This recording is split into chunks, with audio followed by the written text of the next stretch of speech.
Shooting চলাচলে একবার পা ভেঙে ফেললো, একবার পড়ে গেল। এই শুটিং চলাচলে আমি জানি না কেন আমার অনেক দুঃস্বপ্ন হতো। এটা কি আমাদের শুটিংয়ের কোনো এফেক্টে হচ্ছে কি না, আমার তো ভয় লাগছে। এটা অবভিয়াসলি আমার সুপারস্টিশন, এটা আসলে বিশ্বাস করাটাও তো উচিত না। আর আমরা যে হাউসটা শুট করতাম ওখানে ঢোকার পরে না কেমন যেন একটা নেগেটিভ এনার্জি আমার ফিল হতো। উনি আমাকে প্যাম্পার করতো যে তোমার ফার্স্ট টিভি সিরিজ। ট্রেলারে যা দেখেছেন এটা একটা রহস্য উদ্ঘাটন করার জন্যই বা রহস্যের একটা আভাস দেওয়া হয়েছে। ডেফিনেটলি সিরিজটা দেখলে বুঝতে পারবেন যে দাঁত ভাঙার সিকোয়েন্সটা কেন ছিল। তা কাজটি করা উচিত হবে না সেটা মনে হয়নি, বাট আমি অনেকবারই আসলে আমার কো আর্টিস্ট তৌসিফ ভাইয়ের সাথে আমার অনেকবারই কনভারসেশন হয়েছে এই কাজটা কি আমাদের করা ঠিক হচ্ছে কি না। কারণ অনেক ধরনের বিপদের সম্মুখীন হয়েছি, আমি পার্সোনাল লাইফেও হয়েছি।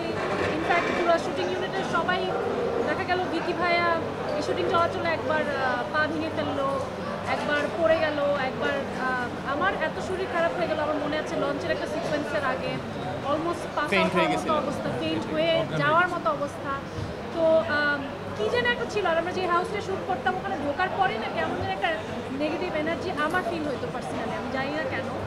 আর আমি এই শুটিং চলাচলে আমি জানি না কেন আমার অনেক দুঃস্বপ্ন হতো। এটা একটা জিনিস হতো।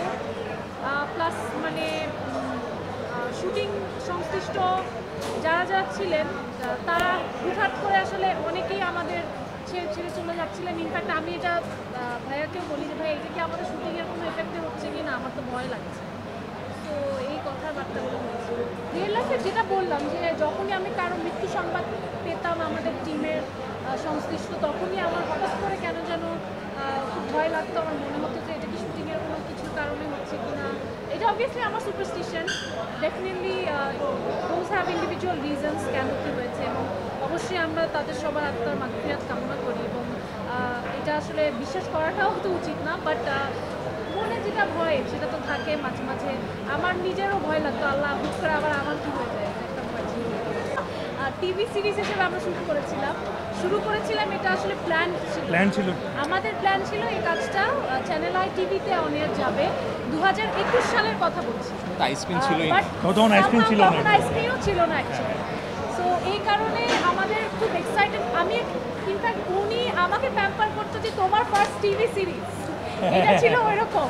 বাট এখন আসলে পালাক্রমে ঘটনাটা উল্টে গেছে।